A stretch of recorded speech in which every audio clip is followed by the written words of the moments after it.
halkani waa alxaqiiqa.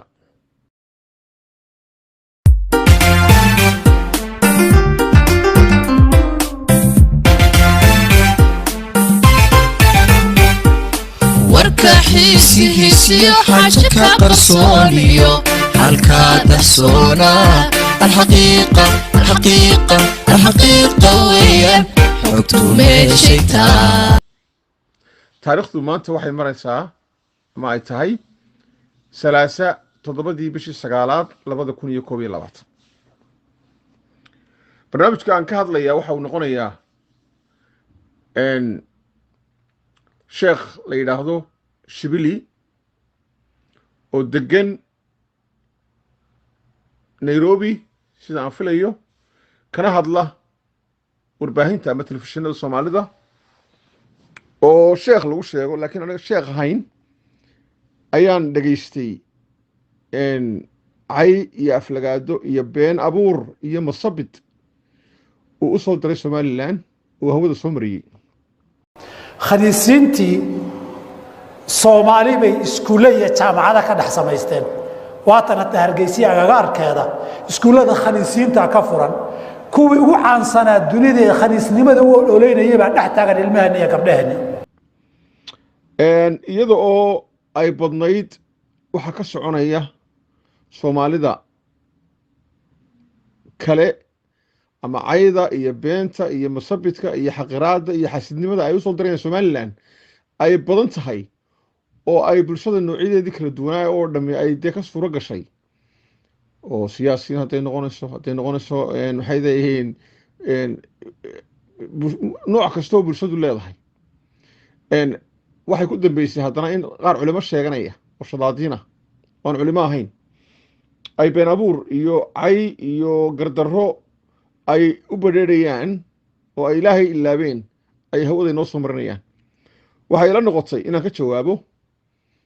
in badan oo aanan u jawaabin oo aan isdhaafiyey way jirtaa sababo badan awadeed oo dadka qaar baan istaahilin bayn loo jawaabo laakiin ninka waan u jawaabayaa. sheekh Shibili la baxay. sheekh Shibili waxaanu hore u aragnay oo aan u daawaday isagoo oo been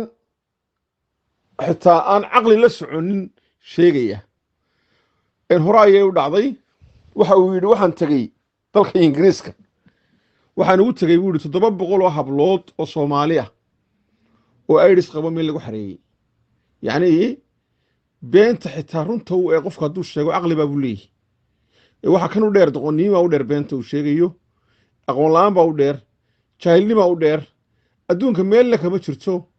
dad HIV qaba ama AIDS qaba oo meel lagu xareeya oo la karantiimeeya. in la karantiimeeyo laga soo horjeedaaba oo la takooro oo waa laga wacyi galiyaaba dadka in la takooro dadka xanuunka qaada. isaguna waxa uu la soo istaagay 700 oo hablood buuro Soomaaliya in ay magaranayso ayaan Ingiriis ku soo arkay buur xitaa waa laygu yiri muu oran waa soo arkay buur subhanallah ma jirto. laba goor buu been sheegayo ma jiro dad HIV qabo adduunku meel laba ka dhacda in la takooro ama meel lagu xareeyo oo umada laga xareeyo ma dhacdo. wala la socdaa meesha joogan ba ay adrees ku la socdaa halkaas dawladda lagu siiyaa dadka ay ku dhaca xanuunada u sheegaya adduunka oo dhan ba ka siman waa siyaasad ay leeyihiin oo lagu dhaqo ama lagu macaamilo meel kasta joogan. waa been caalami oo uu sheegay taas. beenta labaad 700 oo hablood Soomaaliya ayaan arkay buu yiri xanuunka qaba mana dhacdo. Soomaalida Ingiriiska joogo dhan hadii la isu geeyo oo la qiimeeyo rag iyo dumar waxa laga yaabaa 4-5 qof in laga helo aqliga marka la eego. laakiin waa lagu soo jawaabay oo in Cabdi Xaafid la yiraahdo oo BB u shaqeeyo Universal u shaqeeyo wariye ah ayaa ka daba tagay oo ilaa wasaaradda caafimaadka Ingiriiska daba tagay kana jawaabay arrintaas oo wahnaya wixii Cabdi Xaafid ku jawaabay iyo wixii uu Sheekh Shibiliga ka sheeganaya yiri dhageysta. London markaan tagay 700 oo gabdhood oo 14 ilaa 19 years u dhaxeeya oo meel ku xareysan oo dhammaan 4 xaraf qabaan u tagay oo Soomaaliya 4 xaraf ma taqaan four letters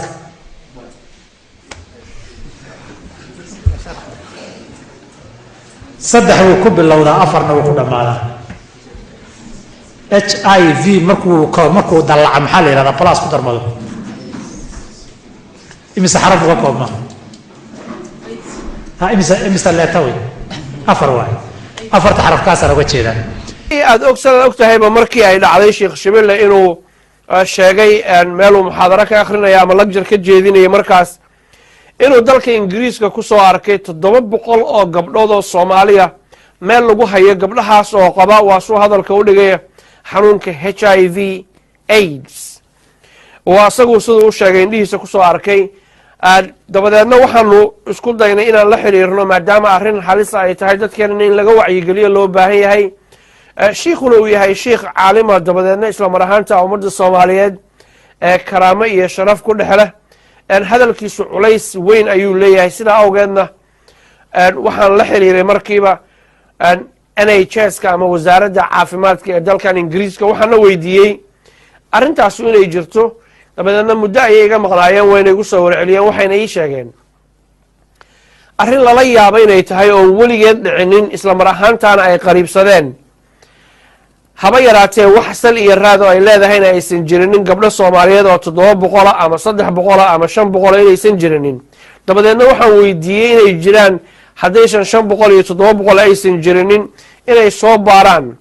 muddo 3 wiiga kadib ayay soo noqdeen waxayna igu soo celiyeen ay sheegeen inaysan jirinin xataa 10 qof oo Soomaaliya oo xanuunka HIV positive qabta HIV qabta AIDS inaysan jirinin oo ayaga u rajiis garaysan isla mar ahaantaana isku meel lagu hayo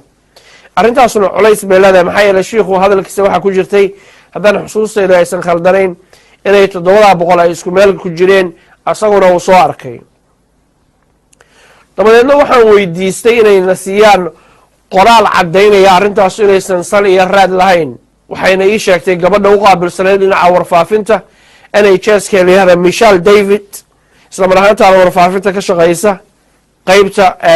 iclaamka ee wasaaradda caafimaadka ee Ingiriiska NHS-ka loo yaqaano waxay tiri warqadda aan ku qorayno uma qalanto fariinta aan dirayno maxaa yeelay waa wax aan sal iyo raad ba lahayn arrintaas waxay NHS-ku amase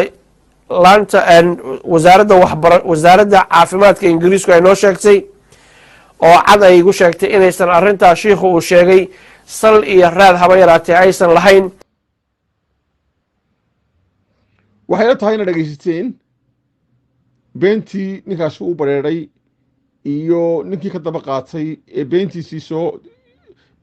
afxidhay yacni waynu arki jirnay beenaale dadka caaya waynu arki jirnay beenaale qof xun oo wuxuu doono sameeya waynu arki jirnay qof khayral mas-uul oo warbaahinta wuxuu doono kaga hadla laakiin waxay nagu cusub beenaalihii qofkii xumaa xaasidkii haddii alla kuura kadaabkii wixii oo dhan baa waxaan ku ori masaajidkii inoo soo dhex ka fadhiistay qaarkood oo lama sheeganaya waa mir subxaana leh may dhici jirna weli laakiin maanta way dhacda magaalo walba way joogaan qaar masaajidadii jooga oo been cad oo aad arkayso ka sheegaya subxaan allah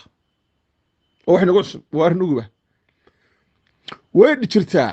oo qofkii xumaa kii xaashidka ahaa kii beenaala ahaa kii diraadiraala ahaa kii doqonka ahaa mid waliba dee wuu gelayaa injineer buu noqonayaa macallin buu noqonayaa sheekh buu noqonayaa ila bini aadamkii buu ka mid yahay egeg wixii ilaahay u dhaliyena dee u sameeyena dee uu samayso ilaahay maruu dadka abuuro laba goor ma abuuro haddii nacasku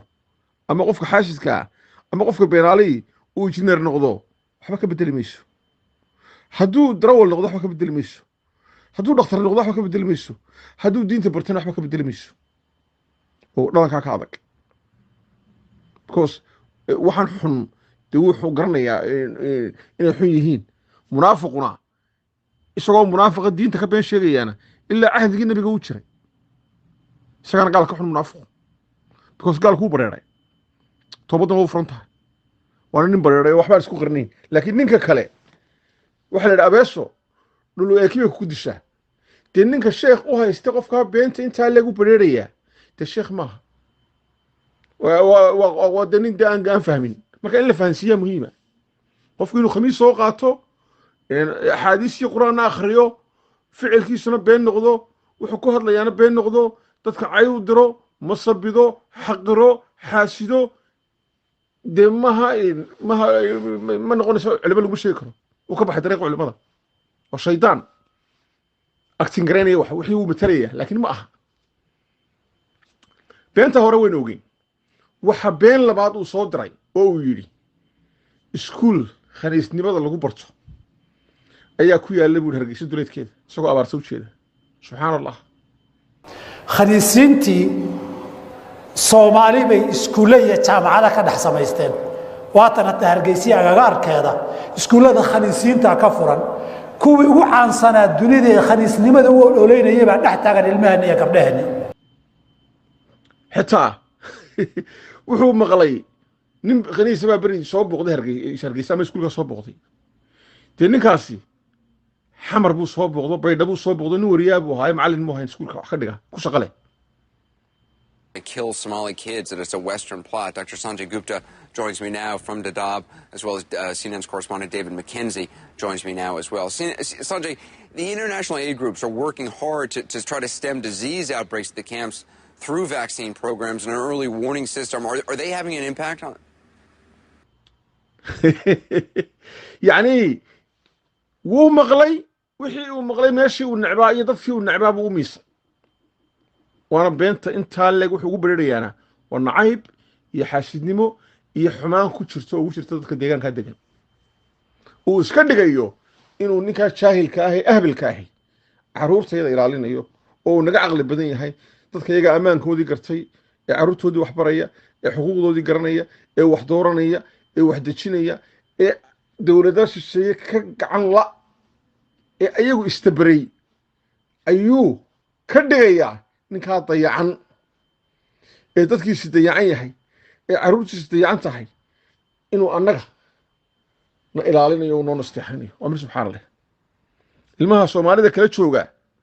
wuxuu ku jiraa xaaladii ugu xumayd uu dayacan yahay sida wax loo qarxiyo baraa sida loo qarxaabo baraa iskuul ma helo nolol ma helo maamul ma haysto